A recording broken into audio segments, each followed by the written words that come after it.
Hey, ¿qué tal amigos? Bienvenidos a El Lóbulo Temporal, un podcast muy difícil de hacer, pero muy divertido de escuchar. Soy Eliseo de Panamá. Y yo soy Monse de México. Bienvenidos. ¿Cómo estás, Monse? ¿Qué has hecho esta semana o qué te ha llevado? ¿Por qué lugares te ha llevado esta semana? Pandémica.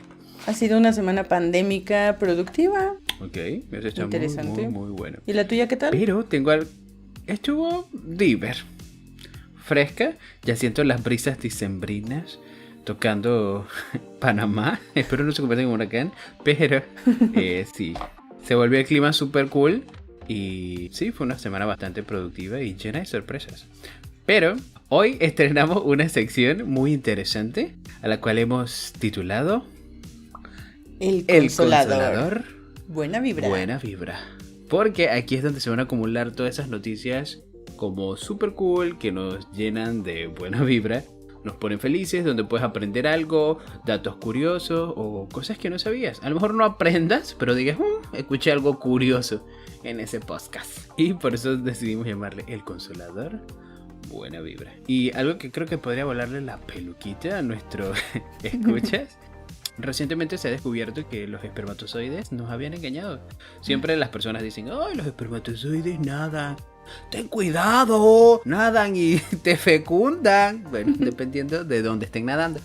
Y las personas, o generalmente el conocimiento científico sobre esto, pensaba que los espermatozoides nadaban. Sin embargo, en estudios por microscopios 3D y por personas que se dedicaron a hacer fórmulas matemáticas y todo lo demás, han descubierto que no nadan, sino que en realidad rotan. Tienen movimientos oscilatorios, circulares, que son los que les permiten generalmente nadar en línea recta. Así que la próxima batidora. vez como una batidora. Como una licuadora. Por lo que tú, pero hacia adelante. Y ellos rotan. Son como tornillos dentro del semen. Claro, que se redirigen. Así que la próxima vez que entres en contacto con este tipo de fluidos, ¡cuidado! Que te rota algo. Pero sí, es súper loco. Y por eso es que mucha gente nace al revés. Nace volteada. Nace volteada. De pronto giro. Pero sí, es un descubrimiento bastante interesante y cambia totalmente todo el conocimiento que se tenía. Y obviamente los libros de biología van a tener que reeditarse. Claro. Porque ya cuando decían, no, que Anton van Leeuwenhoek, que fue uno de los primeros científicos que creó o vio esperma en un microscopio, sí, estos pendejos nada. Pues no. Hay información que pasó de generación en generación y se distorsionó, como las leyendas del capítulo anterior. Pasó lo mismo con los espermas. Con la ciencia. La ciencia y las leyendas son muy parecidas. Sí. Pero lo único que en una las compruebas y las otras no hay forma de comprobarlas. solamente se va distorsionando cada vez más. Claro. Pero se me hace interesante. Eso de los espermatozoides no se había estudiado antes, desde que se descubrió que nadaban. Bueno, descubrió que nadaban. Pero se quedó hasta ahí. Bueno. No, nadan. Lo voy a anotar y lo voy a publicar. Sí, claro, pero siempre hay personas con algo de curiosidad extra y dicen, ¿qué pasaría si volvemos a reinvestigar esto? A ver qué tal o qué pasa. O a lo mejor estaban haciendo una investigación utilizando espermatozoides, pero luego vieron, esto me parece raro. Vamos a ver qué pasa, por qué. Y hicieron ese descubrimiento. Y eso a mí me pareció fenomenal. Wow, qué interesante. Exacto. Deconstruyéndonos una vez más. En tus testículos hay gente rotando. No, mentira, no. ¿Cuál es tu siguiente nota, Monse? Para mí que volvió a sonar eso. ¿Escuchaste? Sí. ¿Qué?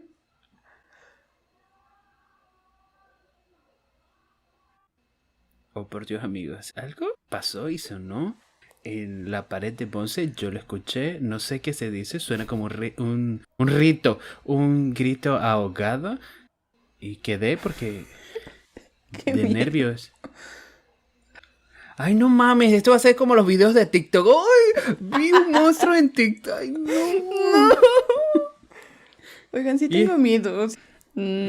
Ahora los que quedamos con una mala vibra somos nosotros. Y estamos en el Consolador Buena Vibra. O sea, qué ironía, ¿no? El Consolador Buena Vibra y nos llega una mala vibra. En fin, la hipotenusa. Qué fuerte. ¿Te platico mi noticia, Eliseo? Claro que sí. Después de salir un poco embarrados de esta noticia seminal, vámonos a tu noticia. Esta no es tan reciente como la tuya, que la tuya sí es como de último momento, breaking news. La mía es un poco más antigua, pero es un dato curioso y agradable de escuchar. Muchos de ustedes tal vez recuerden a los Simpsons. Sí, claro, ¿quién no los conoce? Pero los Simpsons se distinguen por tener famosos invitados a su programa. Y los hacen muy parecidos y mejor aún, si están vivos esos actores, se comunican con ellos para que hagan su propia voz, su propio doblaje. Ajá, y eso está súper cool. Porque de lo que les voy a hablar es de Paul McCartney, uno de los Beatles, de los 4 y de los 2 que siguen con vida. Sí, para quien no lo sepa, Ringo Starr sigue vivo. Noticias de último momento, porque a la gente siempre se le olvida.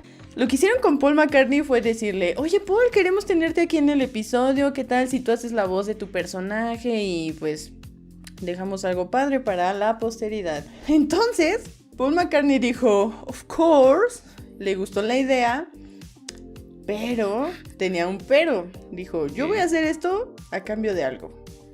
Su episodio es en el que Lisa se convierte al veganismo, y encuentra a Paul McCartney y a Linda, la esposa de Paul, en la azotea de Apu. Y ahí es donde le explican qué pasa con la vida y ella pues cambia su percepción. Perspectiva. ¿No? ¿Sí?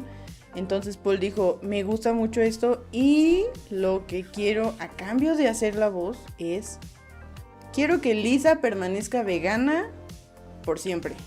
No quiero que pruebe un solo pedazo de carne para que se vea pues sucumbida a volver y dejar el veganismo. Dijo, no, yo quiero que ella permanezca así y me gustaría que así fuera. Le dijeron, ¿le entramos? Sí, estamos de acuerdo con eso. Y firmaron cosas, firmaron contratos y convenios, toda clase de cosas firmables para que así se mantuviera por siempre. Y Paul McCartney tiene un equipo de abogados que revisan periódicamente qué tal van los episodios de Los Simpsons para ver si se va cumpliendo ese acuerdo. Y sorprendentemente, hasta el día de hoy, se sigue cumpliendo. O sea que Lisa sigue vegana. Sigue siendo vegana. ¿Y tú, siendo fanática de los Beatles y de Paul McCartney, te consideras vegana? No. En fin, la hipotenusa. En fin, la hipotenusa. No, pero igual, uno puede ser lo que quiera ser como Barbie Girl, pero sí es bien interesante también explorar eso como el veganismo, porque digo, tiene ciertos, o muchos beneficios y está cool, pero vamos viendo. Sí, de hecho, cuando yo me enteré de lo de Paul McCartney, que pues cuando me dio esto de la Beatlemanía, el veganismo viene separado, yo supe de que él era como muy activista, era muy de promover el veganismo y esta idea de conciencia respecto a los animales, a lo que uno come, y él instauró como un día a la semana sin comer carne, era como su movimiento, de que mira, sabemos que no todos van a terminar siendo veganos, lo entendemos y lo respetamos, pero los invitamos a que un día a la semana, no coman carne. Vemos. Pero me parece muy interesante. Yo la verdad intenté ser vegana y fui un fail. No pude con eso. Y siempre había una hamburguesa que te tentaba y te decía, cómeme. ¿No? Sí. Suele pasar. Pero sí, el veganismo también es una opción muy cool para mejorar la vida de las personas.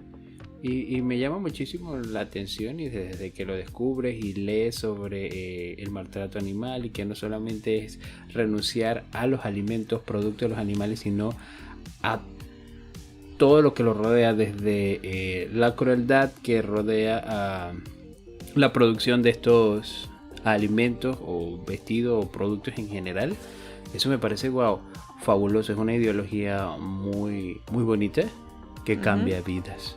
Sí. Yo no soy vegano, pero sí me parece como nice eso. Lo único que sí me molesta son los evangelizadores. Las personas que vienen y digan, ¡ay, cómete tu pepino! No importa que ya no quieras.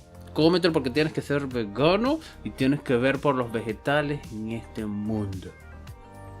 Sí, eso no, en ninguna ideología es aceptable esa clase de evangelizadores. Claro, paz para los veganos. Y pues de esta manera cerramos, o bueno, sacamos nuestro consolador Buena Vibra.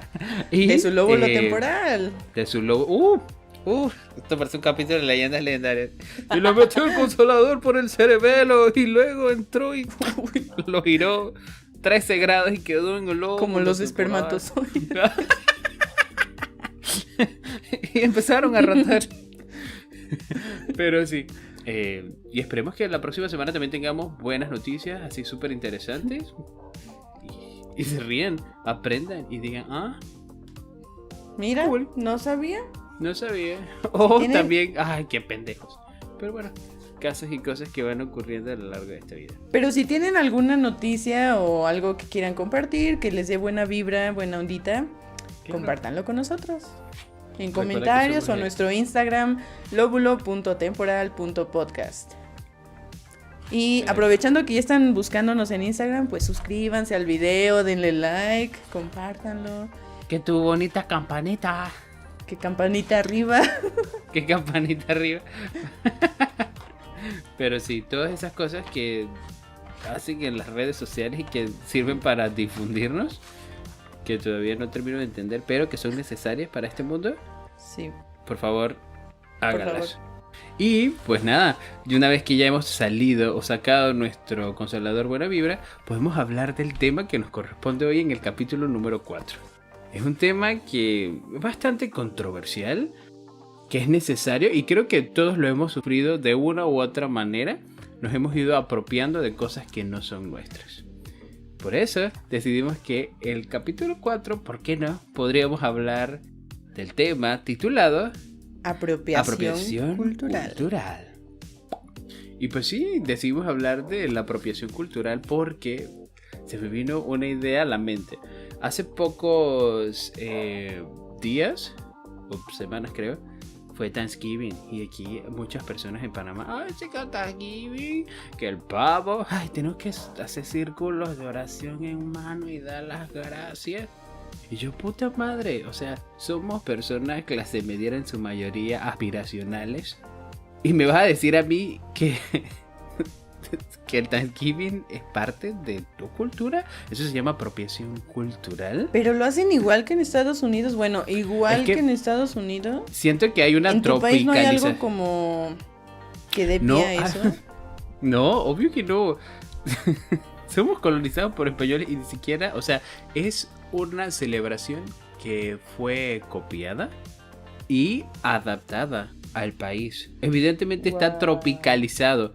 Las personas lo hacen a su estilo, con la idea que ellos tienen. Y eso es algo que me molesta. Uno, te apropias culturalmente de algo que no es tuyo. Dos, además de eso, muchas de esas personas desconocen la historia. Tres, se escudan por el simple hecho de, ay, sí, vamos a dar gracias, demos gracias al Señor, demos gracias. Y cuatro, ay, lo importante es compartir. Pero al final estás haciendo un desbarajuste porque estás pasando por la historia de un montón de personas que sufrieron, porque ni siquiera saben el trasfondo que hay detrás de todo eso. Y eso a mí me molesta y mira, me brota la vena. ¡Qué brutal! Y pues sí, las personas celebran muchas veces cosas que no les corresponden. Y deja tú que fuese solo celebraciones, sino que también vestimenta y música, cultura, entre otras cosas. Y eso está brutal. ¿Cuál sería la definición de apropiación cultural? Creo que básicamente, sin irme a la Real Academia de la Lengua, es tomar fragmentos culturales, tratar de readaptarlos a tu entorno o tu realidad. Y respetando lo que realmente significa. Eso para mí es la apropiación cultural. Y lo podemos ir a una definición real. porque a las pruebas me remito. Dice, la apropiación cultural puede ser entendida como la utilización de elementos culturales típicos de un colectivo étnico por parte de otro, despojándolo de todo su significado y vandalizando su uso. Por eso cuando digo que readaptas lo que realmente significa y le distorsionas totalmente. Claro, distorsionas totalmente todo lo que eso representa y está bien brutal. A mí me estresa y me irrita. Un tema que me ataca. Sí, o sea, creo que ese ejemplo del Thanksgiving sí es como otro nivel de apropiación cultural. Total. Sí. Y muchas veces las personas ni siquiera saben qué significa. ¿Crees tú que has vivido también la apropiación cultural en tu país? Sí, en muchas cuestiones. Pero hay algo respecto a la apropiación cultural que es interesante porque si hay, por ejemplo, nosotros que fuimos conquistados por los españoles y tenemos mucha... mix cultural allá. Sí, cultura ajena de otras partes, pero ellos son los que vinieron como a conquistarnos o a ser como dominantes. Claro. En ese sentido ya no es como apropiación cultural, sino ya es como que la imponen. Imposición cultural. Imposición cultural, sí. Entonces pues ya la gente tiene como que irse para ese lado y dejar su propia cultura. Claro. Entonces es como hay una cosa muy rara, una mezcla de situaciones. Y pasa aquí en México mucho eso, que llegan con otras cosas, se impone y la gente las compra la idea, se la queda y la vive. Pero también en México es más común, es más común ser víctima. Victimizarse es lo más fácil. Claro. Y hay más ejemplos de cómo la cultura de México es apropiada por otras partes, sí. Elementos. Pero respecto a apropiación cultural en México, sí hay mucho.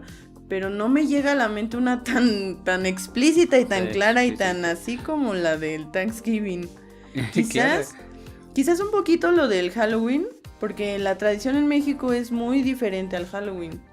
Pero ustedes tienen su propia tradición de Día de Muertos. Sí, pero ya se está justo distorsionando. Es que está más fuerte eso, distorsionar la propia tradición por apropiarte de una ajena. Y muy diferente. Yo participé en una apropiación cultural. ¿De qué? Yo solía dar clases un tiempo en mi vida y participé en un Día de Muertos en Panamá. ¿Qué? ¿Tipo México? Sí, había altares y todo lo demás y yo, o sea, era inocente y joven. No me quiero justificar, pero sí participé en un Día de Muertos en Panamá. ¡Qué loco! Y estaban y las personas, esos estudiantes hicieron caravelitas literarias y las personas pusieron sus altares con ofrenda, pero aquí es donde viene. Hicieron el camino de flores, pero lo hicieron no era cempasúchil, era otra cosa. Y ahí es donde se va distorsionando realmente lo que significa. Por la globalización es mucho más accesible para las personas observar diferentes culturas y muchas veces las personas pecamos de inocentes y me encanta ese estampado tribal, no mames, amazónico, ayahuasca, que me quedaría súper cool en un outfit, en un ovni. Y ahí se va dando este tipo de apropiaciones culturales. Claro, se da mucho, creo que la apropiación cultural más común o que hace más ruido es en cuanto a la moda. Sí. En cuanto a vestimenta y forma de vestir y en cuanto a apariencia. Claro. Pero sí está fuerte eso, porque hay culturas originarias que manejan ciertas, como por ejemplo, vestimentas de gala o vestimentas especiales para ciertos rituales, ocasiones, celebraciones, etc. Y tienen como toda una ideología detrás de eso. Claro. Pero puede llegar alguien que esté por ahí, los ve y dice, se ve mono eso que traen puesto. Mana. Y resulta que tiene todo un significado detrás y quien lo retoma nada más es así como, y eso ya es faltarle respeto a a esa cultura. Claro, y después tú ves a que tu bonito y bonita influencer, ay, me encanta mi cultura, y o sea, no sé qué significa, pero está espectacular. Exacto. Y pasa muchísimo también acá en Panamá que muchas personas toman diseños indígenas y los adaptan o readaptan a vestimentas o cualquier otro artefacto de uso y los venden a precios bastante elevados. Y luego, por lo menos yo me pongo a pensar, ¿hasta qué punto eso raya en la apropiación cultural? Claro. Porque generalmente lo que los venden no son las personas que originalmente los fabrican, sino son personas que han decidido hacer un negocio a través de eso.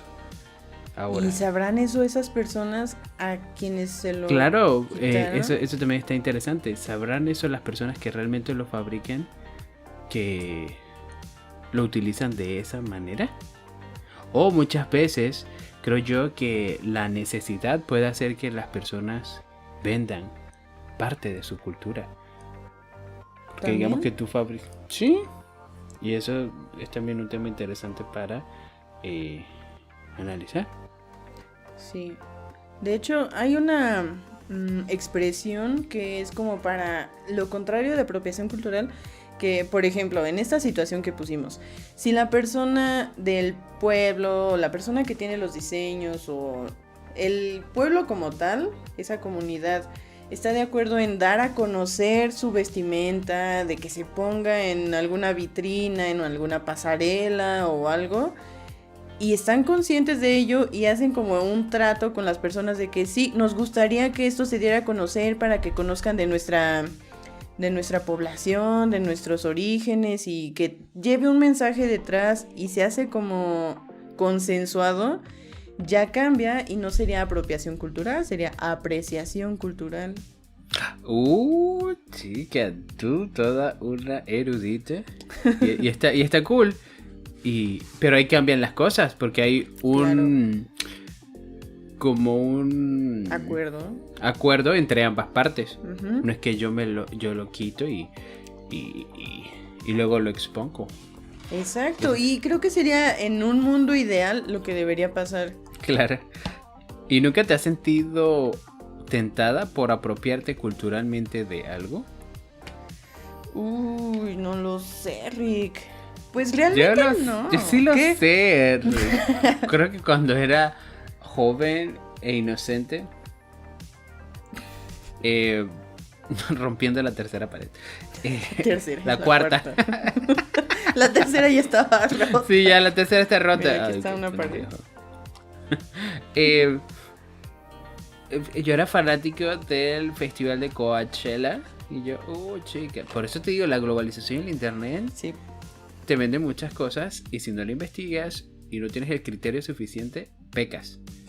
Y yo, me encanta Coachella. O sea, quiero ponerme esos penachos asombrosos que salen en esas fotos y me parecían espectaculares. Y yo, Amazon.com, eBay, AliExpress, penachos de Coachella.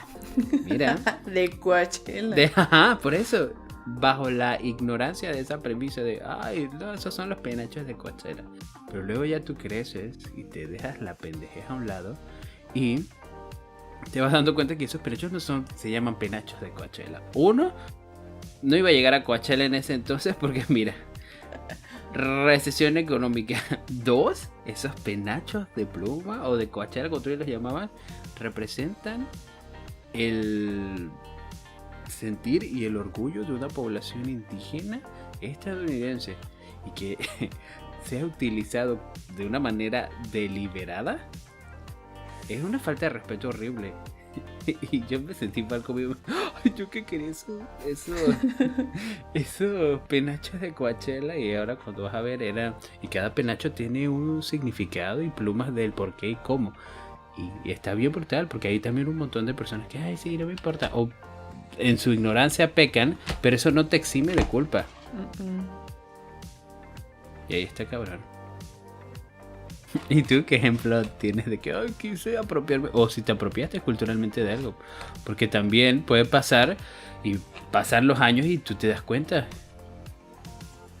Pues mira, todavía no me he dado cuenta de algo que haya hecho. Siento que a mí más bien me llegó... Sí, justo iba a hablar de eso. Creo que a mí me llegó más por el lado del lenguaje, que sí es más donde lo uso. Frases en inglés que por supuesto que están también en español, pero a veces se me hace como más decirlo en inglés. Y pues a mí no dices diver, sino so fucking funny. Está super fun. Super fun. Sí. I need my coffee. Quiero un Starbucks. Quiero un Starbucks. Sí, principalmente yo lo hago con el lenguaje. Pero ahí es algo interesante de analizar porque se puede apropiar uno. Ya nosotros aquí dando preguntas que a lo mejor ni siquiera podemos responder porque no somos expertos en el tema. No somos eruditos una vez más. Exacto, en ese tema.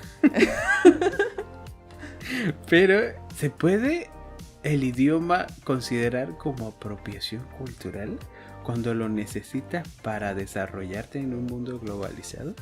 Esa es la cosa. Yo siento que yo no tendría necesidad de decir esas palabras en inglés. Eso también es otra cosa. Sí. Porque ya si yo estoy en un entorno donde necesito hablar inglés, donde requiero comunicarme con otras personas, pues claro que lo... Cambia la cosa. En la necesidad de hacerlo. Pero mientras no hay como por qué decir cosas que no. Pero también es algo que se da mucho en las profesiones. Tienen nombres en inglés y por ejemplo en las ciencias sí está como válido. ¿Por qué? Porque muchas veces llevan el nombre de la persona que lo descubrió o de alguna... se origina en inglés y se maneja siempre así. A veces no hay una traducción literal de ciertos términos y está bien. Pero hay veces, por ejemplo, en mi caso, en la mercadotecnia, donde hay un buen de ¿terminología en inglés? De terminologías que se usan en inglés teniendo las palabras en español. A mí me tocó una vez un maestro que se enojaba y decía, no digan marketing, tenemos la palabra en español, es mercadotecnia. Y se enfadaba y nos decía todas las palabras que se podían decir en español, de que pues no hay necesidad de que la digas en inglés y la tenemos en español, pero... Suena así como poderosa en inglés, suena más bonito a veces, o depende y aparte de tu oído. Es muy común también usarlas en inglés. Porque siento que también eso te da como un aire pretencioso. Oh, sí, Starbucks, qué bonita combi. No sé, ¿me entiendes? Sí. Sí. Y o como las palabras que luego tropicalizamos al español, eso también se da mucho en México. Sí. No, en Panamá, ¿qué tal? Oh, sí. Acá tú dices, ay, dame un cuara de... ¿Qué es un cuara?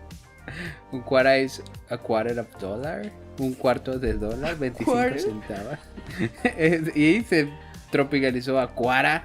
Dame un cuara de algo. No. Y entonces que son 25 centavos. Y pasa. Pero sí, es un tema profundo, escabroso, escandaloso. Y que está brutal. Por eso creo que en la actualidad muchas... Pero también está interesante que sea un tema que se trate mucho, que se hable en la actualidad. Porque eso te permite preservar culturas que no se diluyan por culpa de otras personas. Y eso está cool. Claro, sí, porque hay muchas culturas que mueren y es como la doble moral de la gente y de la sociedad de que tenemos tantas culturas en México, tanta diversidad cultural, pero por otro lado se dejan morir. Entonces, por un lado se enaltece y por el otro se olvida. Entonces no hay como cierta coherencia en ese sentido y muchas cosas se están extinguiendo.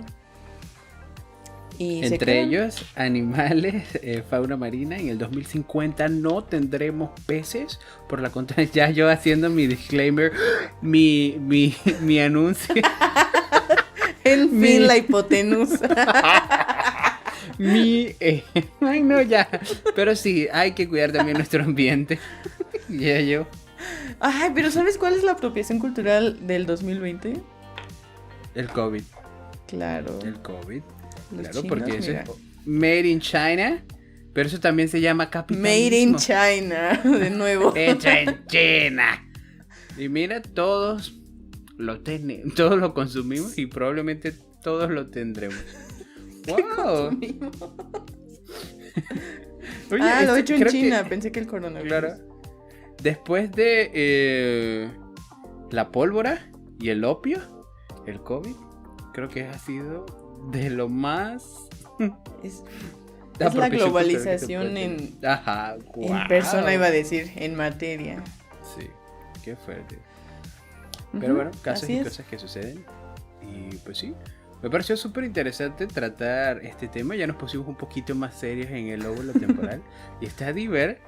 Y pues nada, la próxima vez que veas algo que estás usando o sientas que te llama algo la atención que no reconozcas y tengas la sensación que es de otro lugar, pregúntate, cuestiónatelo, ¿esto es apropiación cultural? Y sobre todo las personas también tendrían que buscar información para mantenerse culturizados con respecto a este tipo de cosas. Así es, Eliseo, hay que tener cuidado con eso y darle su lugar a todas las cosas. Cuestionarnos más y ser un poco como dicen que son los niños que se preguntan, se cuestionan todo. Hay que volver un poco a eso, todo. Hay que volver a los orígenes y respetar los orígenes. Eso te iba a decir, porque hay que volver a los orígenes, pero sin quitar la originalidad de esos orígenes. Y ya nosotros tenemos buenas palabras con la palabra origen. Así que sigan en este original podcast. Y pues nada, soy Eliseo Montesa de Panamá. Y yo soy Montse Carmona de México. Y recuerda seguirnos en nuestras redes sociales. Y esto fue el lóbulo temporal. Y pues nada, bye. Adiós, suscríbanse, den like, todo eso.